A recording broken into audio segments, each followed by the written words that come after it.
vestem esta camisa. Nem todos calçam chuteiras. Vestir esta camisa e calçar chuteiras é para poucos.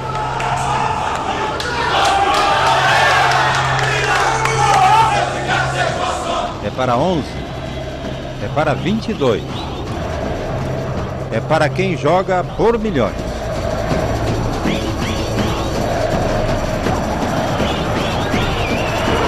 É para quem vive o Palmeiras em todas as suas emoções.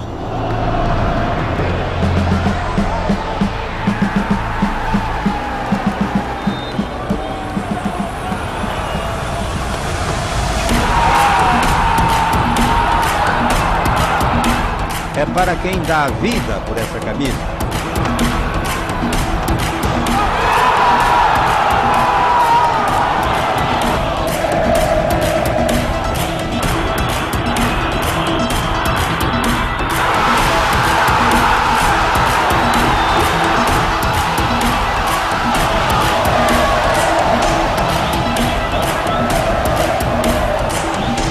E cuida dessa camisa como um verdadeiro manto.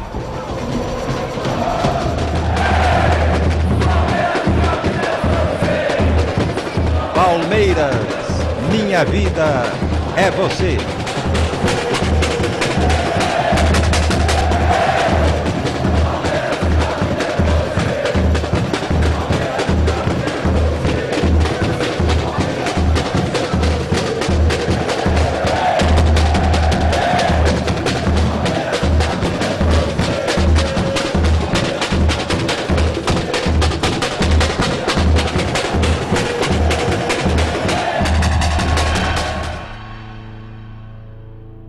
Boa noite, amigos de São Vicente, da Praia Grande. Eu estou atrasado uma semana, mas eu dei uma gazetada aí a semana passada e não gravei os programas. E a semana passada, a gloriosa Sociedade Esportiva Palmeiras, o meu time de coração, fez 99 anos e eu tô a caráter, né? Eu vim hoje com o meu pequeno manto sagrado aqui, comemorar o aniversário do meu time, que entra no centenário o ano que vem, que iniciou as suas atividades no dia 26 de agosto de 1914, com o nome de Palestra Itália. E palmeirense, ser palmeirense é uma doença. A gente não escolhe ser palmeirense, na verdade. O Palmeiras é que escolhe a gente torcer para ele.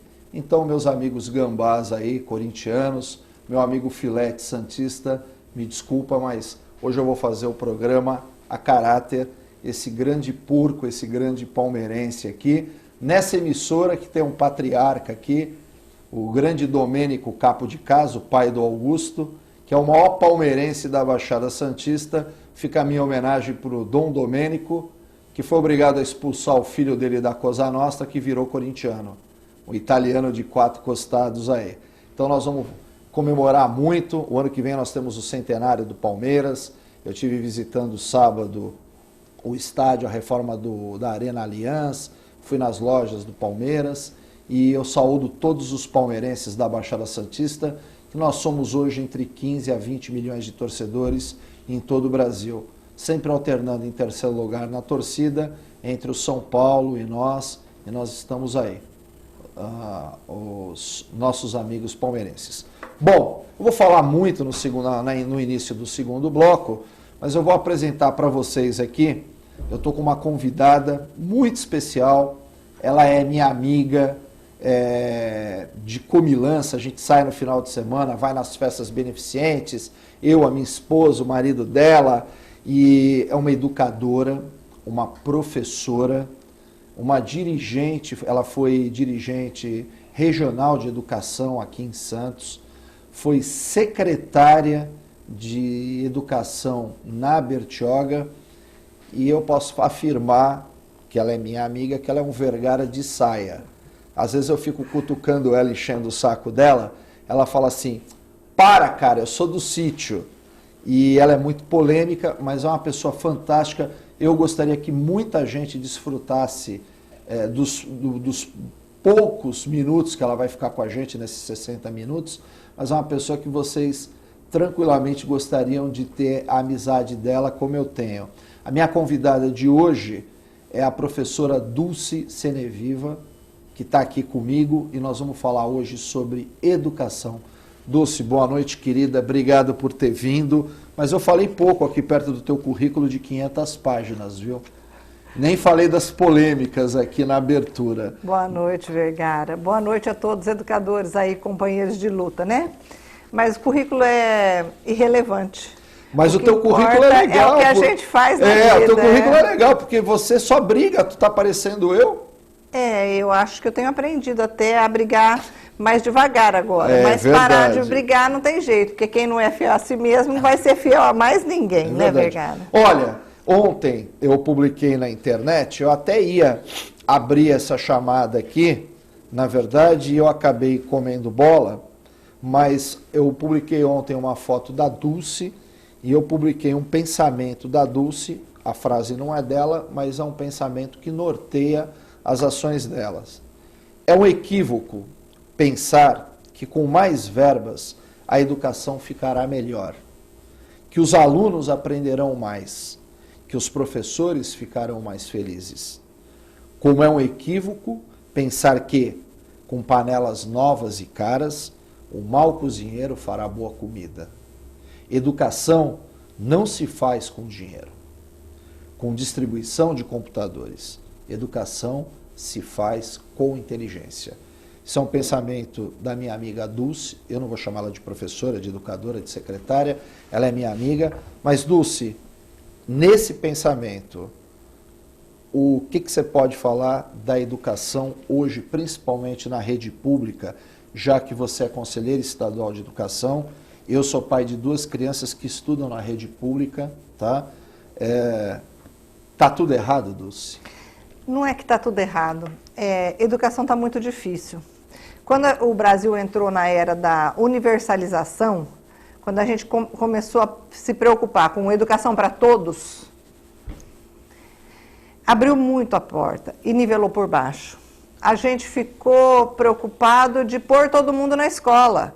E passou-se a fazer uma função social da escola que ficou muito preocupado com distribuição de merenda, de transporte, de computador, de material escolar, e etc. E qual é a preocupação nossa que devia ser a principal? O aluno está aprendendo? O professor é preparado?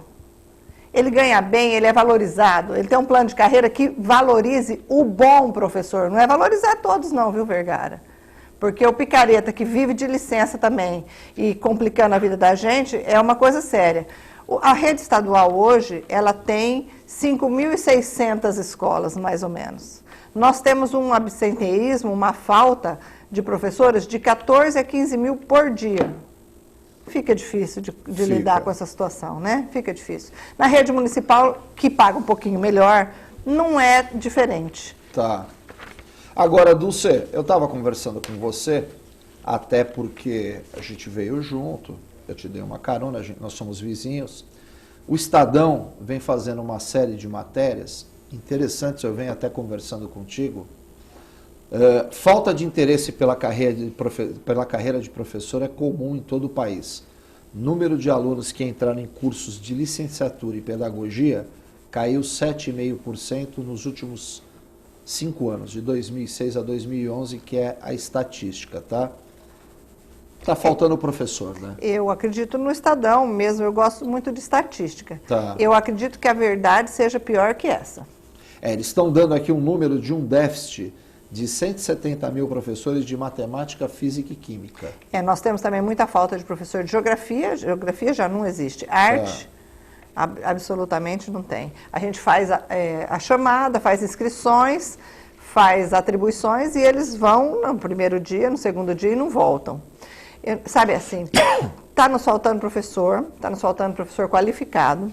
O Estado, a princípio, põe assim, só vai ser efetivo, não temos esse número. Então, vamos fazer uma prova para ver se o professor está qualificado. Tá. Os professores não passam, a maioria não passa. Então, agora nós vamos poder chamar os professores que não passaram na prova. Ok.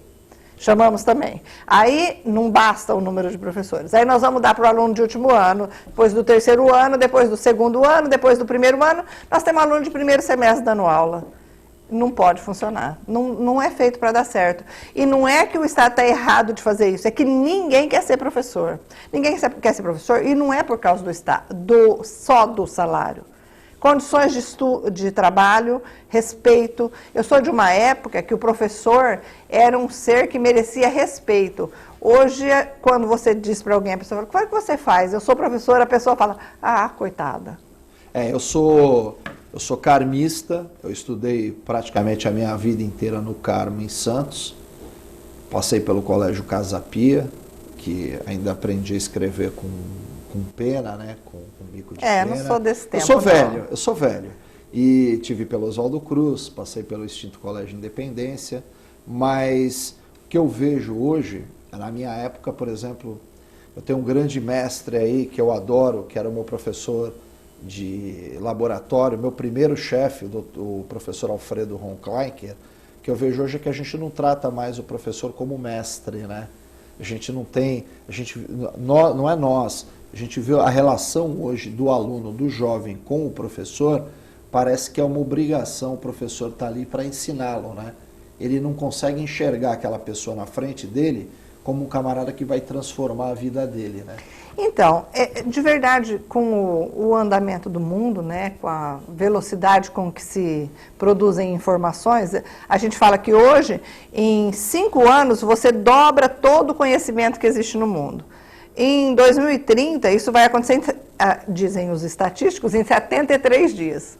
Vai dobrar o conhecimento do mundo em 73 dias. Então, a postura do professor muda um pouco. Sai daquele professor que transmite conhecimento, do detentor do saber, para ser o professor facilitador, o mediador. O que a gente faz hoje é mediar entre o conhecimento e o aluno, é fazer o meio campo aí. Eu preciso ensinar o aluno a pensar, a resolver problema, etc. Porque hoje a gente estava com o seu filho mesmo, várias vezes a gente vê, eu falo uma palavra, ele procura na internet, em 2 minutos ele já sabe do que eu estou falando. Tá. Então, o que eu preciso é preparar o aluno para pensar, para resolver problemas, para se preparar para a vida. O detentor do conhecimento, o detentor do saber, eu falo, você aprende. Não é mais. Hoje é assim, quem ensina, de repente, aprende, né? Mas eu acho que tem uma parte nisso aí, que é passar, por exemplo, eu vou te dar um exemplo. Eu tinha uma turma, eu era moleque, tinha uns 13 anos, e a gente tinha uma turma e a gente era aficionado por coisas da Segunda Guerra. A gente lia muito, sim, fazia as maquetes, brincava, comprava os uniformes e ficava naquele tempo não tinha aquela política que existe hoje, por exemplo, de perseguir, de censurar, né? Então a gente ficava Heil Hitler, e esse professor meu era um alemão, o Ronkleinker, o Alfredo, e ele deu um livro para mim ler, eu tinha uns 14 anos, chamado Despertar dos Mágicos, do Louis Palmer e do Jack Bergier, 2 editores da revista Planeta, que foi uma revista muito famosa na década de 70, né? E aquele livro mudou muito o meu conhecimento, a minha visão do que eu tinha com 15 anos. Então, não é questão institucional de você... Sociedade dos Poetas Mortos mostra isso. Sem dúvida. Esse despertar o desejo, né, pelo aprendizado. Então, eu estava vendo no Luciano Huck, esse final de semana, aqueles meninos lá do interior, que o professor de eletrônica, de elétrica, estimulou eles a fazer as máquinas de sabão. Então, eu acho que o educador, aí a gente não deve tratar como professor. Não, você tem educador. O professor e você tem o educador. O educador, ele tem aquela função... que nesse menino que está fazendo sucesso agora no Guarujá, que ele dá aula cantando rap, ele tem essa função de despertar o libido do aluno. É por aí, de mexer com o aluno e falar assim, pô, eu fiz cursinho no Ângulo, a gente tinha um professor sensacional lá, é a questão de você despertar aquela coisa no aluno que ele quer aprender, ele quer ver, mas ficou maçante estudar. Eu acho que o ensino continuado, a própria, que nem eu vinha reclamando para você quando a gente veio para cá, a própria literatura, eu peguei o livro de geografia do meu filho, abriram uma determinada página, e você estava até, a gente estava fazendo aquele embate, aquela discussão, um livro de geografia falando sobre a questão da globalização, e aí você estava falando que hoje a gente não precisa saber nome de foz de rio, do lado direito do Amazonas, do lado esquerdo, porque tem a internet, né? Mas ficou dinâmico, ficou bacana os livros. Hoje a gente tem escolas aí particulares modernizadas com tablet, com computadores e tudo, mas eu acho que a nova geração aí está ficando burra. Eu não acho que adianta tablet, computador e etc, se não tiver o prazer de aprender. Sabe, é o prazer. Eu não aprendo nada que eu não queira, eu não me sinto em condições de aprender nada que eu não queira. Em compensação, tudo que me interessa eu aprendo. Eu tenho uma filha chamada Isadora, que é uma peça. Mas a Isadora, eu lia para ela, quando ela era criança, que a gente lê historinha, que a criança ainda é nenê para dormir, eu lia Fernando Pessoa. Tá. Parece coisa de gente louca, mas não é. Ela cresceu com gosto pela leitura, e o gosto pela leitura permite que ela aprenda, que ela cresça, que ela que ela viaje pelo mundo inteiro pelos livros. É uma coisa que é importante. Então, despertar o gosto pela leitura, não tem computador que vai substituir isso. Quando eu falo não é com distribuição, é porque parece que se eu colocar uma lousa digital e fizer não sei o quê, eu modernizei tudo. Modernizei nada. O professor fica lá na frente falando, o aluno fica lá sentado escutando, e isso é muito chato para quem é jovem. Eu que sou uma senhora idosa, quando eu tenho que assistir um curso, uma reunião de 8 horas, eu já não me aguento, ficar sentada e só escutando, sem interromper, sem trocar, sem participar, partilhar. Imagina o jovem. Mas aí, Dulce, existe um contrassenso, não imposto por você, porque eu acompanho de perto, tá? E se enfiou pela goela da gente que a lousa digital ia revolucionar o ensino a um alto custo. O Guarujá gastou mais de 20 milhões, nós temos um orçamento hoje de 370 milhões. Priscila, eu trouxe a Dulce aqui, viu, querida? Aí, nós estamos falando. E eu acho que, na verdade, é o seguinte, aquela porcaria nem funcionar direito funciona. Eu acho que um livro, por exemplo, ele dá muito mais dimensão se ele tiver colorido e tudo para a criança do que uma lousa digital. Isso perpassa pela qualificação do professor, sabe? E também o professor precisa ser muito qualificado para a utilização das mídias. E eu acho fantástico que se chegue a esse ponto. Tá. Mas o professor precisa primeiro ser profundamente conhecedor da disciplina que lhe cabe, para depois ele começar a abrir o leque. Se eu estou falando de educação, eu tenho que conhecer os teóricos de educação, eu tenho que estudar, eu tenho que fazer cursos, palestras, da minha conta, do meu bolso, preciso ir atrás. É difícil isso com o nosso salário de educador. Agora, peraí, então nós vamos entrar numa outra polêmica, tá? Que eu quero te perguntar isso, porque eu sou um cara que bato muito nisso e brigo muito. A verba do Fundeb, uma parte dela, ela não tem que ser destinada para a requalificação do educador, porque, por exemplo, às vezes eu converso com educadores, com professores, eu vou na escola todo dia levar meu filho, os dois, eu vou buscar os meus filhos, e aí o professor fala, poxa, Vergara, eu queria fazer um MBA e é caríssimo, tá caro, caríssimo. Mas aí a gente recebe, por exemplo, vou te dar de novo o exemplo da minha cidade, 100 milhões de Fundeb, tá? Esse Fundeb aí, eles usam para um monte de coisa, ele não teria que ser investido uma parte dele, por exemplo, para mim subsidiar o MBA, por exemplo, do professor ou da professora do meu filho? Sabe, a Priscila é minha amiga e é uma não vamos criticar, eu vou falar geral no país. Com muito mais experiência que eu, mas eu vou falar assim da experiência do governo do Estado. Tá. O governo do Estado agora, pela EVESP, que é um ambiente virtual da USP, tem oferecido curso para todos os professores que quiserem fazer a inscrição de pós-graduação, de atualização, inclusive de MBA com certificação pela USP e pela Unesp. É pago ou é gratuito? É gratuito. Então o governo do Estado... Completamente. Então... Tem feito isso. O governo do Estado tem feito algumas tentativas, e eu não estou aqui para defender o governador, absolutamente. Nem tenho interesse disso. Mas o secretário tem feito algumas tentativas de sanear isso, porque o professor chega para nós sem qualificação para dar aula. As escolas de licenciatura estão quebrando, porque ninguém mais quer ser professor. Quando precisa de modernizar, de atualizar e etc. Então, o governo tem feito isso. Por exemplo, fez uma tentativa, a gente está indo por ensaio e erro, né? Não deu certo. Prestou o concurso, pagou 6 meses de curso para o professor, numa escola que chama Escola de Formação de Professores, e depois dos 6 meses, nesses 6 meses ele ganhou R$ 1.000 e tantos para estudar, depois dos 6 meses ele ingressava. O cara fez o curso, ganhou R$ 1.000 e tantos por 6 meses, e o curso chegou na hora de ingressar, foi embora. Ou foi para uma escola particular? Foi embora. Então, não deu certo. A gente está tentando por outras maneiras. Agora nós vamos fazer o curso depois que o cara ingressou. Mas fora isso, a gente entra na escola de formação e faz a inscrição lá. Eu mesmo já fiz outra pós, estou fazendo MBA. Pô, mas então é fantástico. Então o governo do estado está investindo, porque a reclamação que eu tinha do educador é que ele não tinha recurso para fazer isso.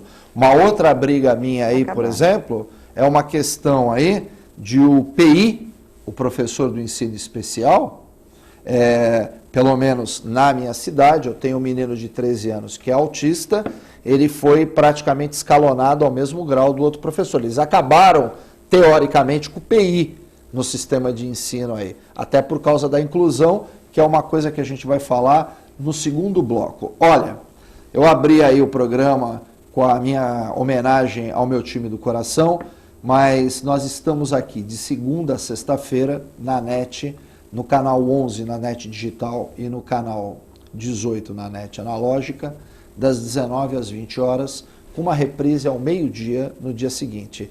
E você pode nos assistir aí na nossa comunidade no YouTube, TV com Debate com Manuel Vergara, você pode nos assistir aí no www.tvcom.sv.com.br, em todas as nossas redes sociais, nós temos 6 redes sociais, e pela rede mundial de computadores pela internet. Fica com a gente que a gente vai falar muito de educação agora no segundo bloco.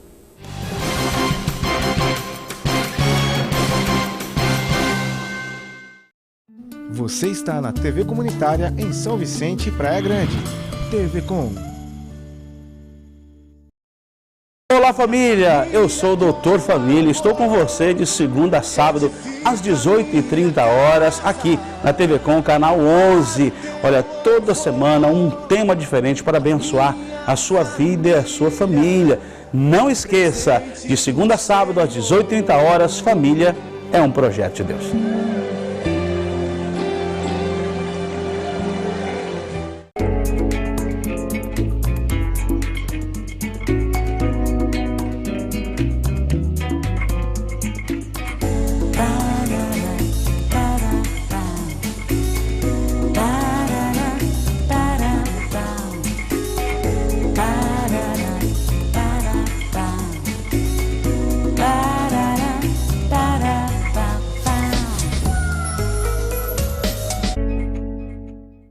Você que gosta de uma revista de moda e muita coisa bonita, não pode perder o meu programa Revista by Clô, todo domingo às 18h30, com reprises às quartas-feiras às 10h30 da manhã.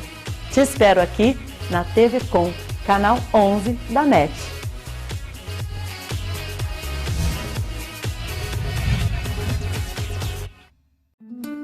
Você está na TV Com São Vicente, Praia Grande. Entre em contato conosco pelos e-mails tvcomsãovicente@hotmail.com ou tvcompraiagrande@hotmail.com. A sua TV comunitária em São Vicente, Praia Grande. TV Com.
Estamos de volta aqui com o programa TV Com Debate.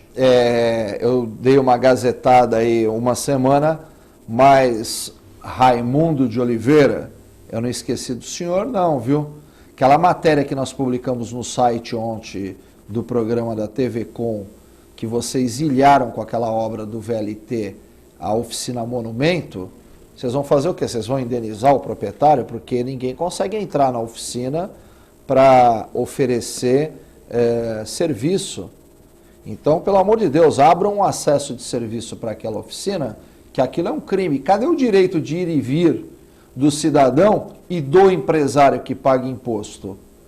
Ele gera emprego ali, meu amigo. Então, vê se vocês dão um jeito de resolver o problema ali, senão eu vou encher o saco de vocês aí. E, prefeito, não passa pano pro Raimundo. Eu estou lendo lá, muito interessante as suas tiradas, a questão do senhor falar que ninguém quer uma São Vicente de Martim Afonso, apesar que eu tenho saudades, viu, da época de Martim Afonso, apesar de não ter vivido naquele tempo, que a indiazada andava tudo pelada em São Vicente. Mas o único lugar que eu conheço ciclovia do lado direito é em Londres, que a mão é inglesa. Pô, não tem condição. Bom, olha, eu fiz uma chamada aqui, nós estamos se aproximando do evento, eu gostaria de convidar todos os profissionais e estudantes de psicologia, de TO, terapia ocupacional, médicos, residentes, neuros, tá? O Dr. Salomão Schwartzman, que é o médico que está encabeçando aí, junto com o Drauzio Varela, essa série fantástica aí sobre o autismo, no programa de domingo da Globo no Fantástico, vai estar na UNAERP, na Universidade da nossa amiga Priscila Bonini, viu, professora? Dia 12/9, a senhora vai comigo que eu já comprei os convites, tá? No dia 12/9 de 2013, fazendo uma palestra para todos os pais, mães, estudantes, fonoaudiólogas, terapeutas, neuropediatras, professores, educadores, professores especiais que têm um glorioso autista como meu filho em sua sala de aula. Que conviver com um autista não é para qualquer um não, são para pessoas especiais. Eu tenho muito orgulho do Christian, tá? Apesar que ele é um terrorista, você entendeu? Eu não posso passar pano para ele que ele é um terrorista. Então eu gostaria de convidar vocês, venham participar conosco, nós vamos estar lá. Eu estou tentando trazer o Dr. Salomão aqui no dia 12 para fazer um programa aqui, até ao vivo para Santos, e nós vamos fazer um gravado para São Vicente, para Praia Grande, para falar sobre autismo, para falar sobre a evolução do estudo do autismo. Nós temos um médico na Califórnia aí, fazendo uma revolução, inclusive já em vias de se curar o autismo. Ele tem um problema hoje com a vacina, com uma contraindicação, mas eu acredito que está evoluindo muito como evoluiu na questão da síndrome de Down.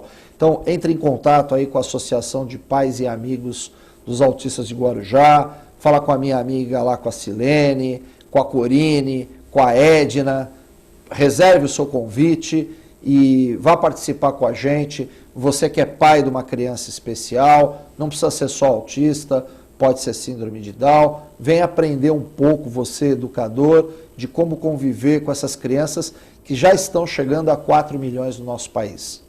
São quase 4 milhões de crianças e adolescentes e até adultos, tá? Há 10 anos a gente tinha uma incidência para cada 100 casos, hoje a gente tem uma incidência de um autista para cada 10 casos, tá?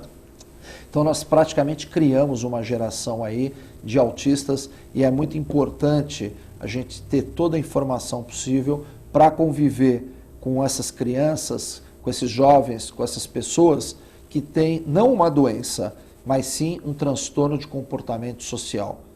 Como eu falei, eu sou um orgulhoso pai de um autista e cada dia eu aprendo uma coisa com meu filho, tá?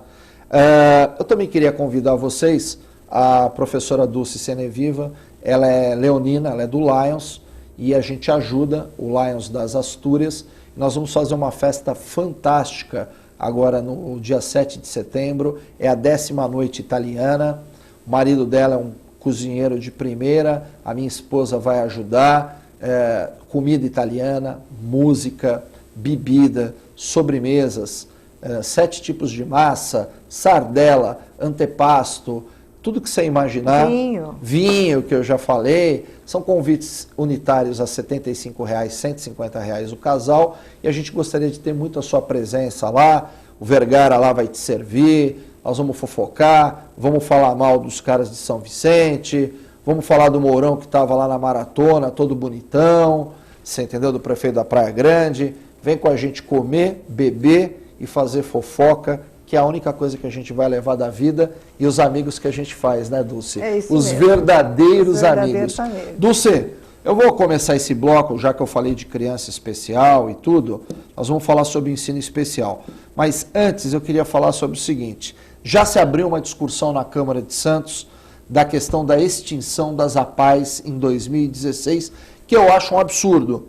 Eu acho que aqueles malucos que estão em Brasília lá, nenhum deles, tirando o Romário, que é um cara que está fazendo uma gestão brilhante, porque a filha dele mudou a vida dele, ele tem uma filha com síndrome de Down, entende o que é ser pai, o que é ser familiar de uma criança especial. O que você tem a falar como coordenador estadual de educação?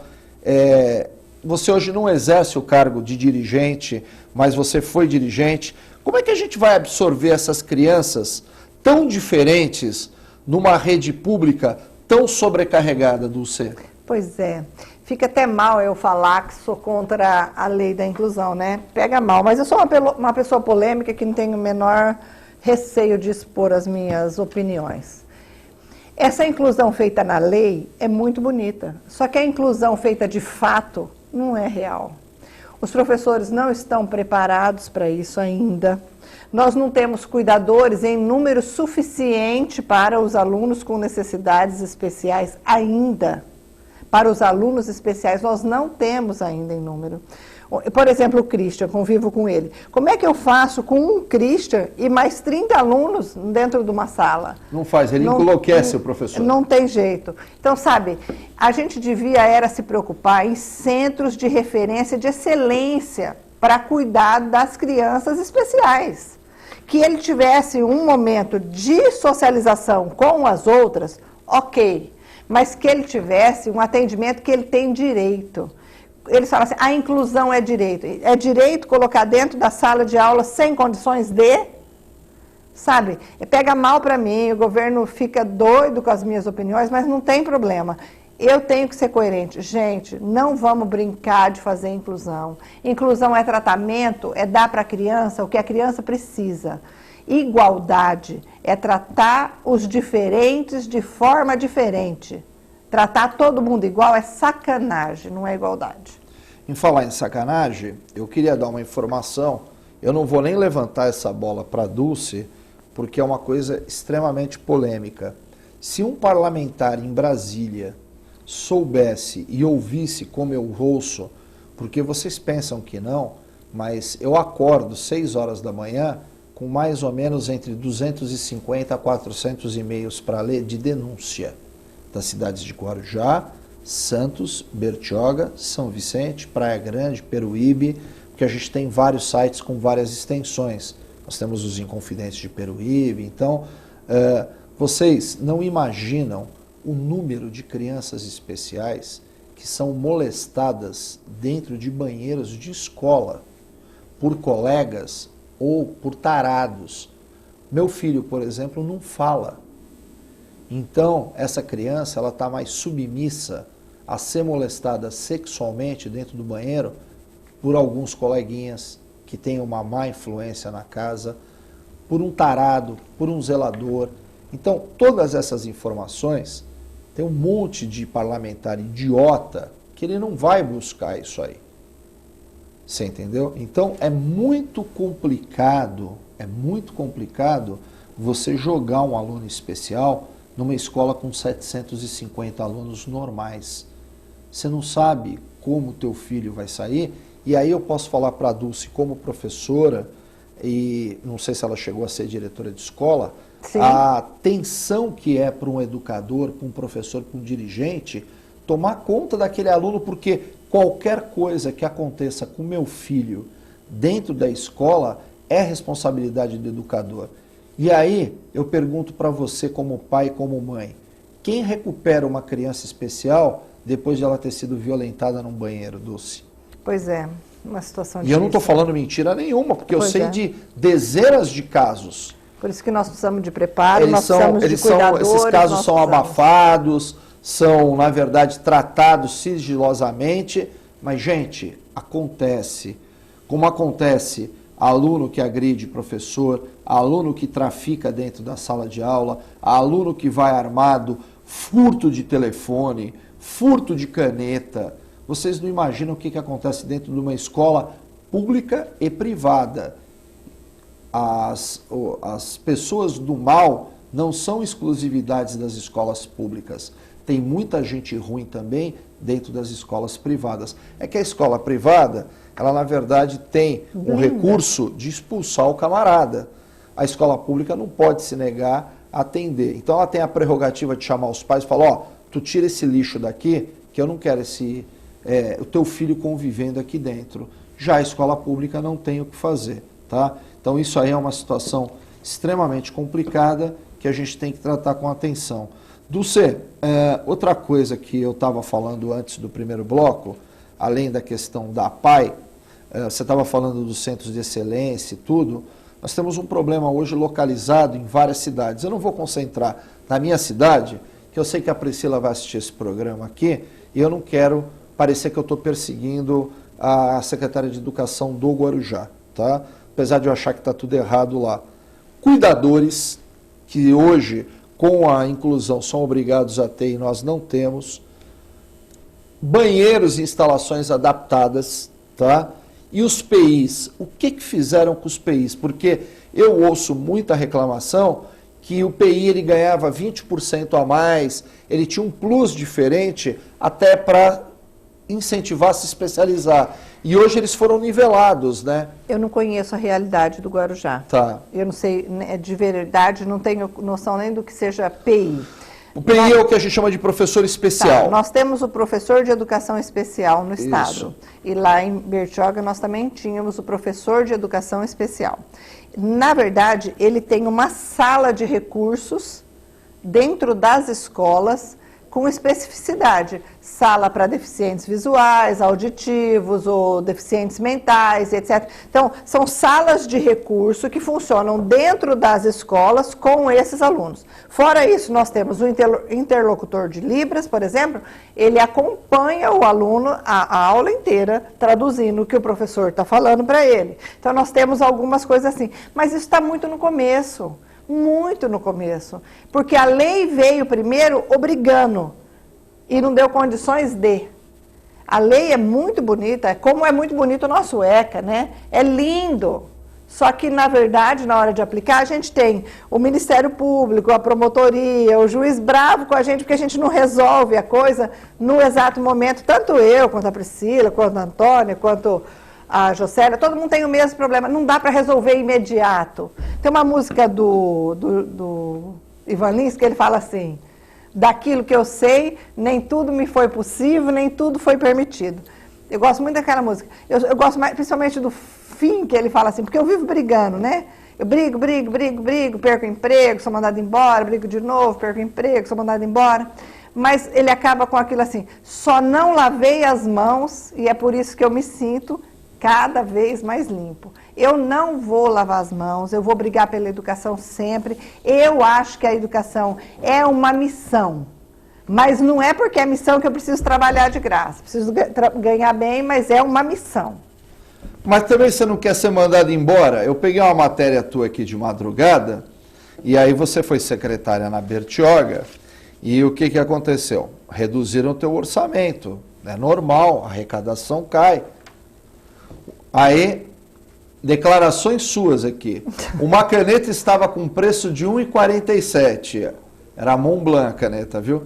E consegui negociar para 0,41, por exemplo, com o mercado atacadista, tá? Aí ela coloca aqui. Outra preocupação da secretária, isso é uma matéria que você acha que na tribuna... Não, essa aqui é do Diário Litoral, do meu amigo Raton. Outra preocupação da secretária foi com a qualidade dos uniformes, que também mandou devolver. Se as coisas chegavam erradas lá... Ela falava assim pro cara, nem desce do caminhão, leva essa porcaria embora aí. Além de educadora, eu também sou mãe, então mandei lá ver o uniforme e o transfer do tecido saiu. Mandei voltar tudo e me ofereceram um silk. Aí você começou a brigar com a Coam, que o Ministério Público está no estado inteiro atrás deles, né? Com a Coam, brigou com a Tia Azul, brigou com a CCB, brigou com o meu amigo lá do Planeta Educação, que só está solto porque o advogado dele é bom, que ele desembarcou lá no Guarujá, com a Logic, com a Opet, mas ó, eu vou falar uma coisa para você, ela conseguiu dar uma enxugada, é uma secretária de educação que todo prefeito deveria ter, principalmente os prefeitos sérios. Eu não briguei não, Vergara. Você só fiscalizou. Eu precisava reduzir custo, era uma necessidade absoluta. Eu não acho que a educação tem falta de verba, eu acho que tem falta de gestão de verba. Eu queria ter um pouquinho mais de liberdade para me preocupar mais com a formação do professor e com o que a criança está aprendendo. Sabe, a gente ouve algumas pessoas jogarem para a torcida, por exemplo, o Haddad agora assim, nós não vamos mais ter progressão continuada. Como se a culpa de tudo isso que está acontecendo fosse da progressão continuada. O problema não é a progressão continuada, não é passar o aluno ou reprovar o aluno aprendeu. Porque a minha obrigação como professor dentro da sala de aula é que o aluno aprenda. Eu não posso avaliar o aluno, dar uma nota e andar para frente. É a mesma coisa que eu ir no médico e ele falar para mim, sua saúde está nota 3, até logo, minha senhora, pode ir. Eu falo, cadê o tratamento? O que você vai fazer comigo para eu sair da nota 3 na minha saúde e subir? O professor é a mesma coisa, a avaliação só faz sentido se for para traçar o meu caminhar a partir daí com o aluno. Agora, Dulce, São Vicente tem um índice muito bom do IDEB, tá? Eu brigo muito que a gente tem índices africanos no Guarujá, o Paraguai está melhor que a gente, mas aí eu vou fazer uma pergunta da região metropolitana em geral, tá? Por que o índice do IDEB da Baixada Santista está tão ruim, Dulce? Então, eu não acho que tem muita diferença de uma cidade para outra. Tem algumas que tem um pouquinho a mais, uns pontos a mais, como você falou São Vicente, mas Praia Grande tem, Santos tem, Bertioga andou melhorando. São Vicente acho que é o segundo da Baixada. Mas na verdade é assim, nós temos realmente uma regionalização com o IDEB ruim. Em primeiro lugar está o interior do estado, em grandes regiões, eu estou falando. Em segundo lugar, a Grande São Paulo e nós estamos em terceiro lugar. O problema, eu não sei se vem da migração, da evasão demais, da situação social e financeira, ou... Você vê, nós temos quantos por cento nós temos em submoradia? É difícil do cara estudar nessa situação, né? Ele não tem casa, ele não tem comida, ele não tem... Então, tudo isso dificulta. Deixa eu pedir desculpa, o IDEB é um índice de desenvolvimento do ensino básico, que é uma prova que é feita e pela avaliação dessa prova se traça o aproveitamento do aluno na sala de aula. A gente está falando a nível aqui de educador, jornalista, e às vezes a gente usa uma terminologia, um termo que você não vai conseguir acompanhar. A nota vai de 0 a 10. Isso. Existe até uma lei agora que a gente vai ter que colocar na porta da escola a nota do IDEB para o pai saber. No estado de São Paulo nós temos também o IDESP, que é muito mais difícil, porque a prova tem muito mais competências e habilidades necessárias. Então a nota fica até um pouco abaixo. Mas são todas maneiras de você avaliar. Eu acho válido a avaliação externa. Tem uma outra prova do Estado também que faz nas escolas estaduais, Saresp. Saresp. Já é lá no final, né, do ensino médio. E nós também tivemos um aproveitamento muito ruim no final do ensino médio. Pois é. Então, tudo isso serve, e eu falo porque sou amiga pessoal do secretário, de balizamento para ver que a coisa não está funcionando. O que a gente precisa fazer para melhorar, qual que é a rota a seguir, porque se eu de 0 a 10 tenho 2, tenho 3, é porque está me faltando muito. Então a gente está traçando com metas assim para os próximos 10 anos, para os próximos 20 anos, tanto os secretários estaduais quanto os municipais, mas é devagar, né, gente? Agora eu vou falar uma coisa para você, Dulce, do coração. Eu acho... a gente falou de bons profissionais, maus profissionais, mas eu tenho uma briga pessoal minha no Guarujá, porque o meu filho estudou no CEL, que eu acho que foi a única coisa que deu certo no governo da Marta em São Paulo, que eu morava em São Paulo, e o CEL é uma coisa fantástica, o CEL, que não é invenção da Marta, isso começou com o Brizola, o Maluf tinha esse projeto. Eu acho que o CEL, a presidenta Dilma, devia instituir o sistema do CEL, não vertical, que nem em São Paulo, porque é um centro educacional unificado que você tem telecentro, você tem biblioteca, você tem a TIM, que na época subsidiou toda a orquestra para você ter aula de música, você tem um anfiteatro, que eu assisti uma peça da Regina Duarte na escola do meu filho. Eu morava num bairro pobre em São Paulo, que era o Jaraguá, era uma periferia de São Paulo. Você poderia usar as piscinas, que são olímpicas, no final de semana. Você tinha vários tipos de curso. Então, a ideia do CEL é integrar a comunidade com a escola. E quando eu vim para o Guarujá, eu encontrei muita dificuldade hoje, por incrível que pareça. A minha mulher tem um cargo que o meu filho estuda no ETEC, que não é ligado com a Secretaria de Educação. É Ciência e Desenvolvimento. Ciência e Desenvolvimento, tá? Que é a Associação de Pais Pais e Mestres, a APM, né? E em São Paulo, por exemplo, existe um trabalho de se integrar. Normalmente, uma escola tem uma verba muito pequena que é destinada para ela. E essa verba é gerida pela Associação de Pais e Mestres, que juntos eles resolvem onde aplicar essa verba. Olha, nós vamos comprar um ventilador, vamos colocar um bebedouro. E em São Paulo, a gente tinha aquelas ações que traziam os pais para pintar a escola. E no Guarujá eu tentei por 2 vezes fazer parte da APM e era o Clube do Bolinha. Não sei se é porque eu era polêmico, eu escrevia as coisas. Acho que é porque você é chato. É. Eu tenho a impressão que deve ser porque você é chato. É porque eu sou do sítio. Não, do sítio, eu sou do sítio, sou caipira. Mas eu acredito que sem o pai dentro da escola, discutindo, ajudando e de parceria, não vai funcionar. Nada do que a gente fizer. Tem que ser aberto, gente. A gestão tem que ser democrática de fato. E a democracia é muito difícil, principalmente quando o lado que eu estava perde. É porque é muito bom democracia quando todo mundo vota comigo. Quando todo mundo vota contra mim, é que a porca torce o rabo, como diz lá na minha terra. Lá no sítio. Lá no sítio. Então, se o pai não vier, mas nós estamos fazendo isso mesmo, nós estamos fazendo um arrebanhamento de pais. Pelo amor de Deus, venham para as escolas. Mas a gente não pode só chamar o pai para dar dura no pai, porque o aluno foi mal, porque o aluno está dando trabalho, porque aí ele não vem mais, porque o pai também não quer levar bronca. O pai é muito... A gente tem que chamar o pai para trabalhar. O pai, ele é muito leniente ou muito vagabundo, que eu vou em todas as reuniões de pais e mestres dos meus filhos, aparece meia dúzia de gato pingado. Parece... Olha, vocês desculpem que eu vou falar, tem pai que dá graças a Deus que tem a escola para jogar o filho. Que ele fala assim, me livrei, joguei meu filho dentro da escola. Nós dois falando junto, nós estamos parecendo o programa do Faustão. Um interrompe o outro, mas é assim, porque nós somos do sítio. Mas eu ia falar uma coisa disso. Escola não é depósito de criança. Muitas vezes eu escutei uma mãe falar assim para mim, lá na época de Bertioga, porque o meu filho... a mãe de fulano não trabalha, o filho dele está na creche. E o meu filho, porque às vezes a gente não tem vaga para todo mundo. Agora a gente está aumentando bem mesmo, esse ano vamos ter mais 4 lá, mas vamos lá. Educação é direito da criança. Eu tenho muito problema com esse negócio de creche noturno. Quando eu falo isso, eu já perco um monte de votos, sabe?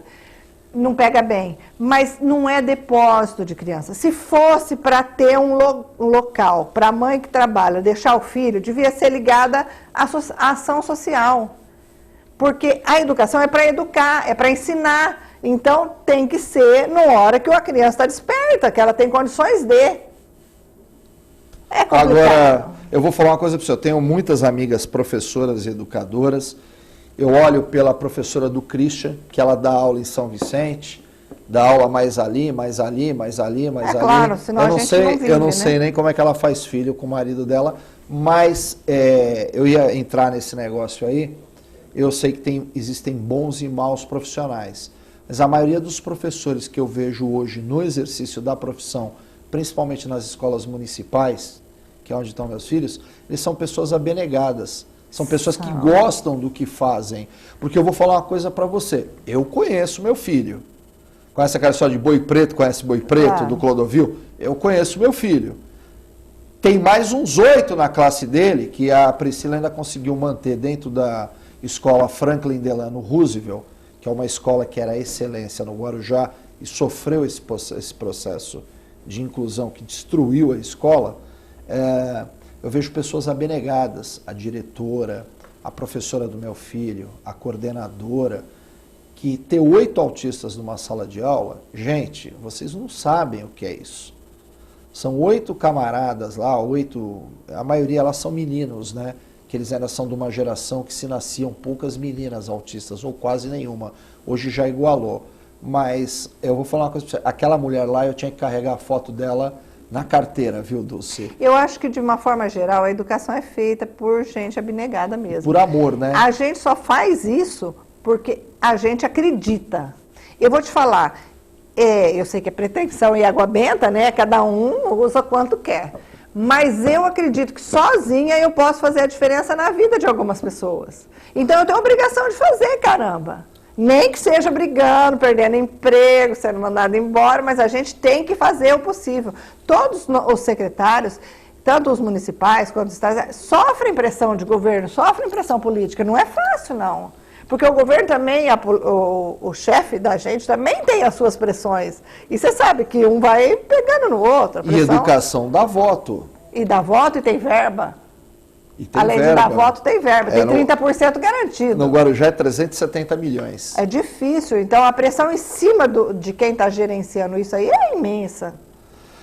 Bom, gente, eu estava conversando com a Dulce aqui nos bastidores. A gente podia fazer 10 programas. Ela vai voltar várias vezes. Ela hoje é conselheira estadual de educação. Está lotada em Santos, né, Dulce? Você... Então, eu queria falar uma coisa. Eu queria explicar... Posso? Tem 5 minutos. Eu queria explicar uma coisa. Ficou meio, com a minha saída do cargo de dirigente de ensino, ficou meio parecendo que é porque eu era contra a vinda da USP para Santos. Número 1, eu nunca fui contra a vinda da USP para Santos. Eu fui contra se desviar verba da educação básica para a educação de ensino superior, que tem verba e orçamento próprio imenso, que inclusive o reitor disse inúmeras vezes que tinha 200 milhões em caixa, não sei quanto em caixa para reformar o prédio. Então, eu fui contra a doação de um prédio para a locação de outro. Gente, eu sou mãe, eu gerencio a minha casa, a escola, as escolas, sabe? Não dá para eu brincar de doar um prédio daquele como é do Cesário Basso, para depois ir pagar 120 mil por mês de aluguel. Eu ia ser contra mesmo. Isso me custou o pescoço. Ok, combinamos, foi pedido do prefeito, o secretário aceitou, ok. Mas eu não mudo de ideia, não concordo com se pagar, se nós temos inúmeras salas de aulas vagas em Santos. Nós podíamos, até por questão de gestão, juntar 2 escolas em uma e sobrar uma escola sem prejudicar nenhum professor, nenhum aluno, nenhuma mãe de aluno, ninguém, e sem gastar dinheiro público. E aí você foi contra gastar o dinheiro público, e aí... perdi o emprego mais uma vez, mas isso faz parte do meu... É por mas isso que o meu currículo é grande. Eu vou falar uma coisa para vocês, eu já estou fazendo uma gestão aí. Billy, eu estou sabendo que você vai mexer na Secretaria de Educação aí, o deputado vai pegar o 7ª secretaria dele, essa mulher aqui é boa. A única coisa é que ela não permite, como ela é do sítio, que né, ela fala, que é quebra pescoço de galinha, corta porco e tudo, ela não permite que os caras metam a mão no dinheiro da educação. Por isso que o pessoal não quer ela dentro das secretarias, porque ela está lá para melhorar a vida das crianças e não para deixar o empresário mais rico. Foi isso que aconteceu em Santos e tem inúmeras histórias aí, mas nós vamos trazer ela num programa específico de Santos para falar sobre isso. Dulce, obrigado por você ter vindo, você vai voltar, nós temos muita coisa para falar de educação aqui, tá? E eu espero te trazer várias vezes, até porque você é minha amiga, a gente se fala todo dia, no final de semana tentamos chegar em Bertioga para comer um camarãozinho lá no Festival da Moranga, que é outro assunto que eu vou abordar essa semana aí. Obrigado. E as tuas considerações finais aí para a gente se despedir do pessoal. Nós estamos falando para São Vicente e Praia Grande especificamente. E aí é o né? seguinte, para a internet para o mundo inteiro. A gente está falando para todo lugar. Não é que as pessoas não me querem, não. O Orlandino é meu amigo do coração. Ele me quer lá, sim. É que são momentos. Os momentos, a gente lida os momentos de acordo com o que eles acontecem. Mas eu quero terminar falando para você, professor. Não desiste, não. Depende de nós. 1 mais 1 é sempre mais que 2. Vamos acreditar, vamos fazer a diferença. É preciso todo mundo para fazer a diferença. Vamos lá, cada dia a gente traz mais um igual a nós, que acredita, que faz direito, que se dedica e que trabalha. Bom, gente, obrigado pela sua audiência. Nós vamos ter um próximo programa aí fantástico. Eu encontrei um vereador de São Vicente numa feira internacional de pesca. Eu pensei que feira de pesca só se encontrava empresário, pescador e mentiroso. Eu nunca imaginei encontrar um vereador polêmico de São Vicente nessa feira e eu o convidei para vir aqui no próximo programa, tá? Então não perca o próximo programa. Obrigado. E a minha amiga Dulce Seneviva vai estar comigo lá no sábado, 7 de setembro, naquela comilança da festa italiana, e eu gostaria de contar com a sua presença lá. Obrigado a todos, boa noite e até o próximo programa.